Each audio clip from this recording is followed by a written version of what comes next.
Hey, Dr. Shoshany here. I'm here with a patient that I've been adjusting for almost 21 years. He is my son, Mason. Mason has been getting adjusted for a while now. He's away at college, but he's back. So let's get you adjusted. Let's stand up and take a look at you. So again, stand right there. Practice what I preach. I adjust my whole family. And now that I'm back in a swing of things and getting back to seeing patients, be a good idea to get him adjusted. All right, good. All right, let's go face down. So obviously I know his spine, as long as I know him. So this is more of a wellness adjustment. He really doesn't have any pain, right, Mason?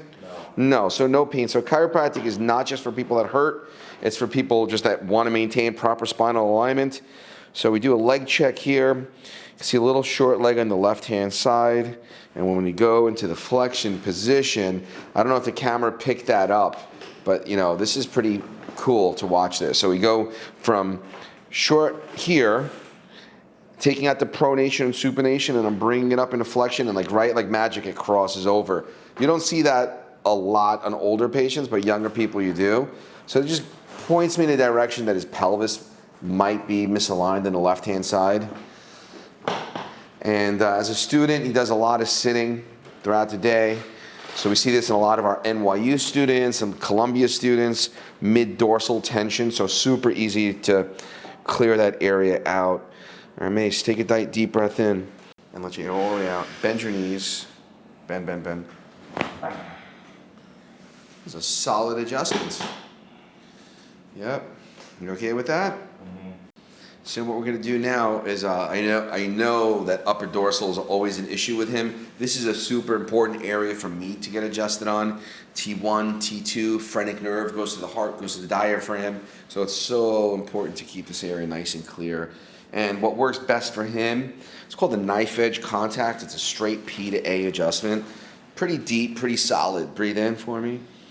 And let your air all the way out. Good. That was clean. You okay with that? Okay, good. Thumbs up. All right, it's going to follow through with the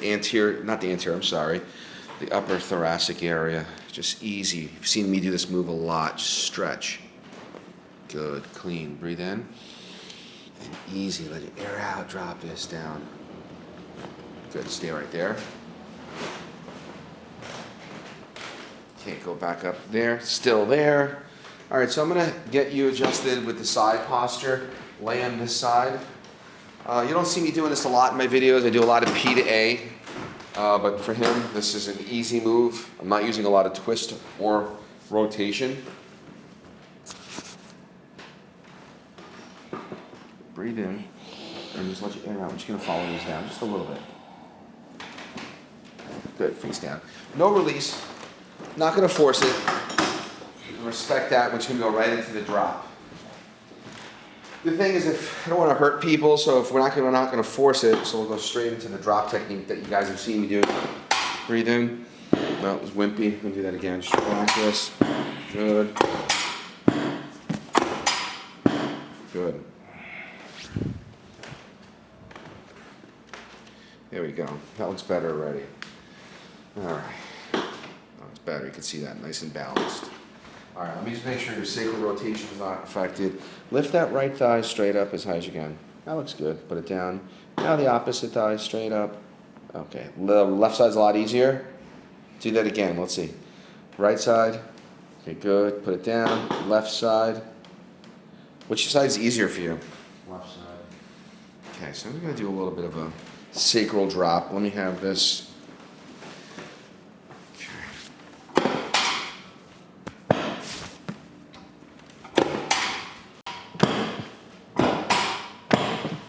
Uncross that leg.